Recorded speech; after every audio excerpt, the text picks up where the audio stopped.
a little bit up in the woods above the pen. Going to put some peanuts out in the squirrel feeders. We've got 2 on this ride here, and we've got a little hide just down on the corner of the pen. This woodland is full of them. Late spring, it often isn't ideal. It's often easier to spot them and control their numbers in the autumn and winter, when there's obviously less leaf on the tree. Food becomes quite scarce and they're a bit more ready to come in to offered food, but we're going to be very soon getting water through the pipes. If we have a hot dry spell in the summer, they'll be straight on that, and they'll cause damage to those water lines, and you can guarantee it'll be the time that doesn't suit us. So I'm going to put some bait out. They've used these feeders several times before, so within a week or 2 we might get some activity up here. We can come up, see if we can thin the numbers down a little bit. They are an invasive species, the greys. There are a couple of areas in Cornwall that are trying to re-establish colonies of red squirrels, our native squirrel. That's something I personally would love to see, having seen them in Wales and in the Peak District and in Scotland. The greys, they breed very quickly. They're quite aggressive and dominant in territories. They'll push the smaller, lighter reds out, but most importantly, they carry but are immune to a virus, a squirrel pox virus, that our native reds simply can't tolerate. So we need to keep their numbers controlled. They breed very quickly. They cause enormous damage to young and also mature trees. We'll maybe have a look over in the forestry area. There was a plantation of sweet chestnuts planted probably 10-15 years ago. They were going to be a timber crop. The squirrels got into them fairly early and they nip out the top growth buds, which causes a side bud to grow.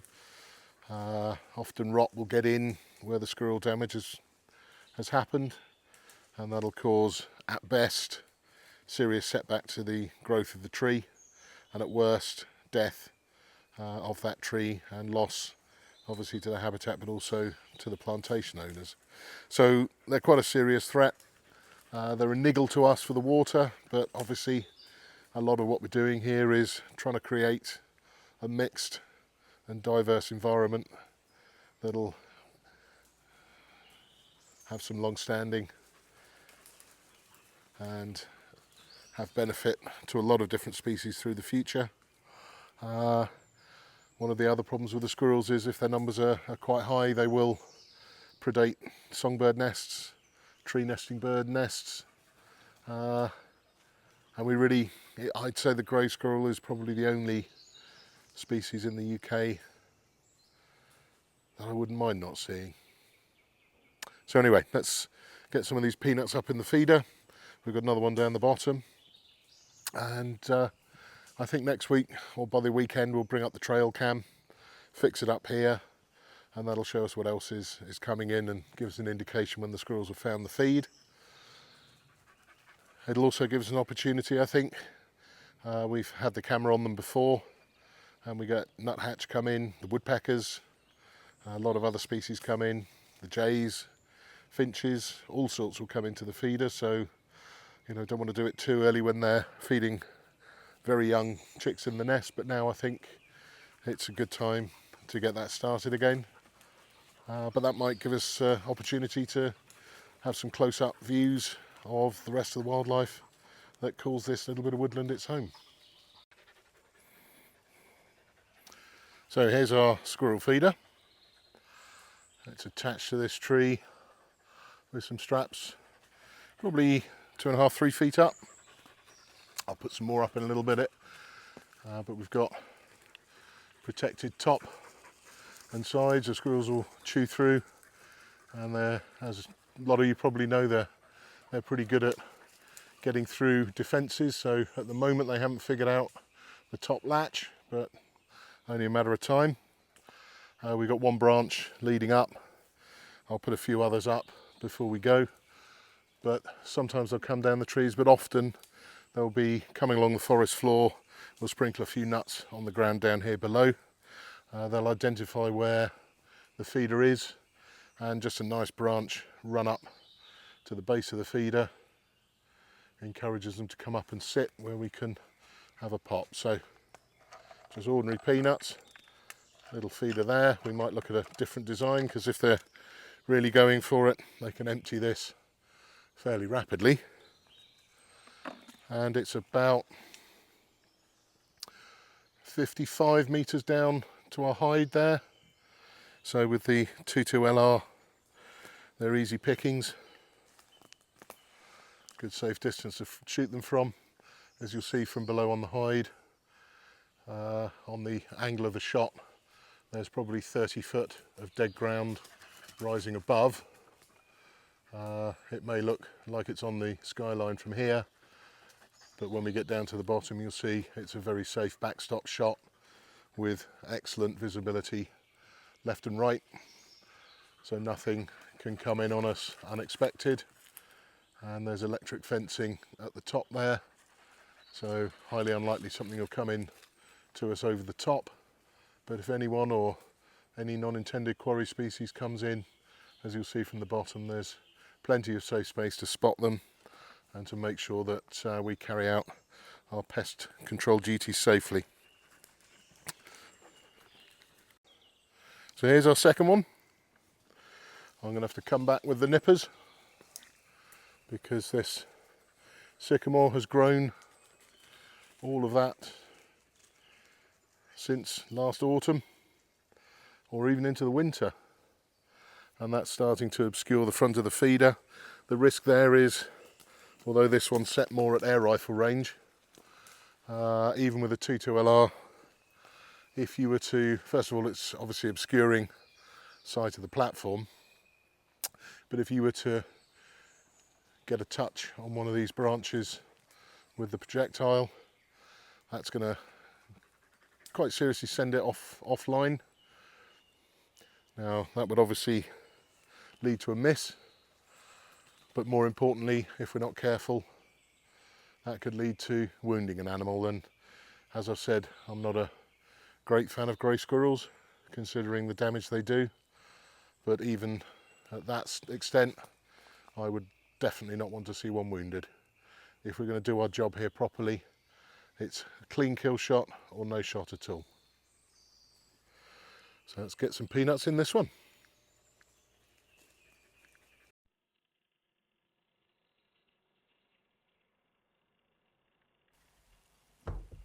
So we've had the Hick Micro trail cam in place for a few days now. We're just reviewing a bit of the footage, and straight away got a lot of jays, a lot of squirrels coming up onto the feeder.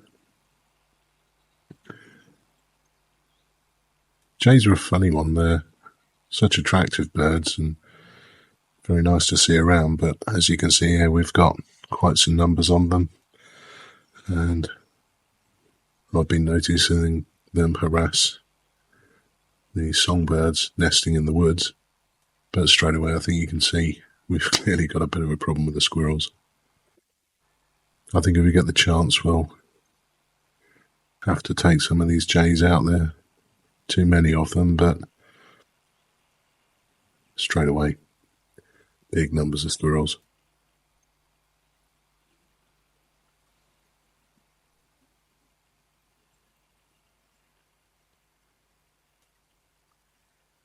Yeah, first thing in the morning, right the way through the day, they're feeding.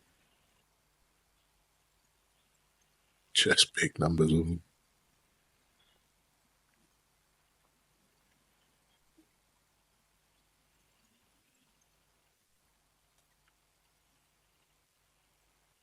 And this is only a small 10-acre wood.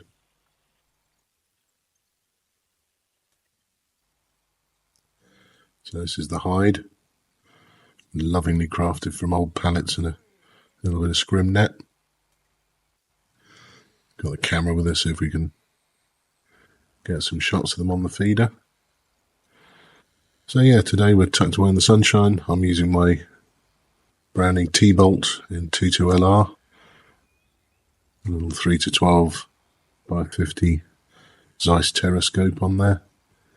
Very, very sharp, good little scope. Now, I found with this gun, using Winchester subsonic hollow point ammunition, holds zero extremely well. And like we said before, we're 55, 60 yards out to the target, and it's putting pellet in pellet up there. So first visitor in, we've got a greater spotted woodpecker. There's quite a few in this woods. We've left some of the old trees, the rotten trees, standing, and as they get towards the winter, they'll use those trees to store some feed. You'll hear them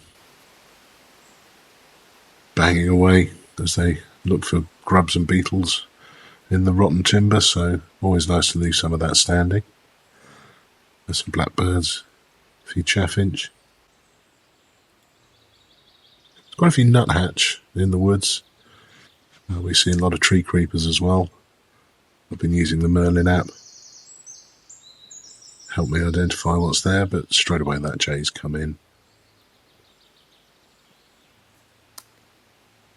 They are pretty birds, but in numbers they're a damn nuisance.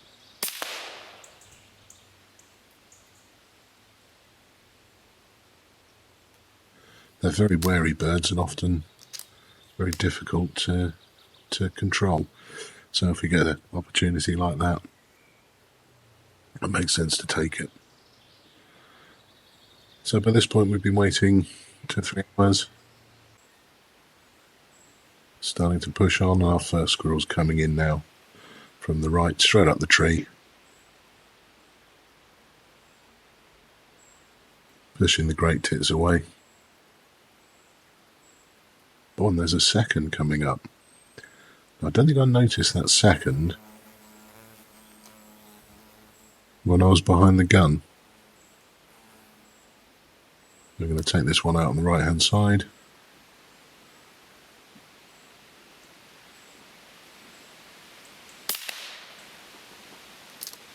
Nicely down.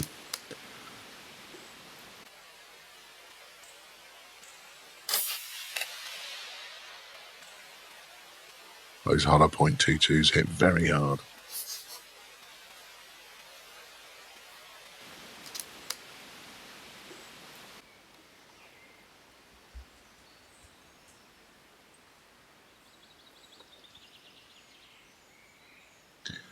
Looks like a slightly younger one maybe this season, but they're growing very quickly.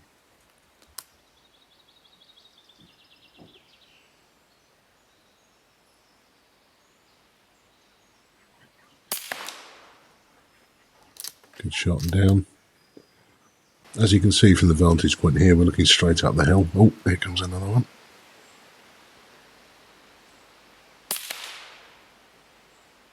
Now, this one's interesting. He clung on with his back foot, but I'd say he was stone dead. But never hurts to put in a second one to make sure, prevent any suffering. Like I was saying, you can see clearly from this angle how high the backstop is going back up the hill. And although we're zoomed in quite tightly on the feeder there, there's clear sight left and right. So yet another one coming in. And down.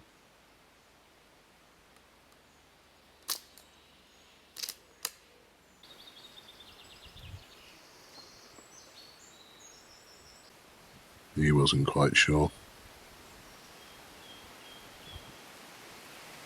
Way on his toes.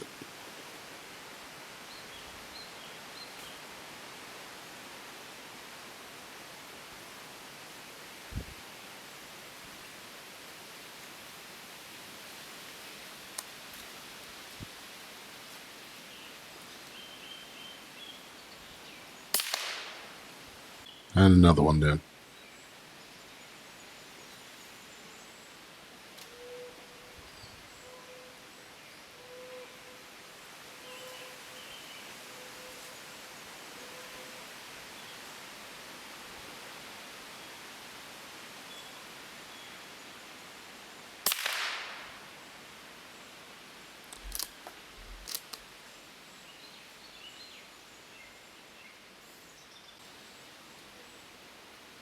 So we're starting to get further into the evening now. It's the middle of June.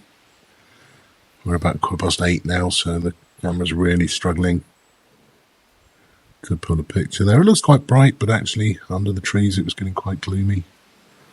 Now the sun's just starting to set over the hills here. Full sunset won't be for a little while longer, but I think we've made some good inroads on first session. We took another 3 in at short range, unfortunately off camera, so that's 9 for this session. We had 12 on this same feeder 3 days prior, so I think we're starting to get into the numbers of them. We'll keep the trail cam up. It'll be interesting to see what's around in the winter, what's around in the evening. We've got badgers and some young foxes here we'll need to get on top of, but I think that's been a good session. So thanks very much for joining me, and please, if you've enjoyed this video, do like and subscribe, and hopefully we'll see you next time on our year down in the woods.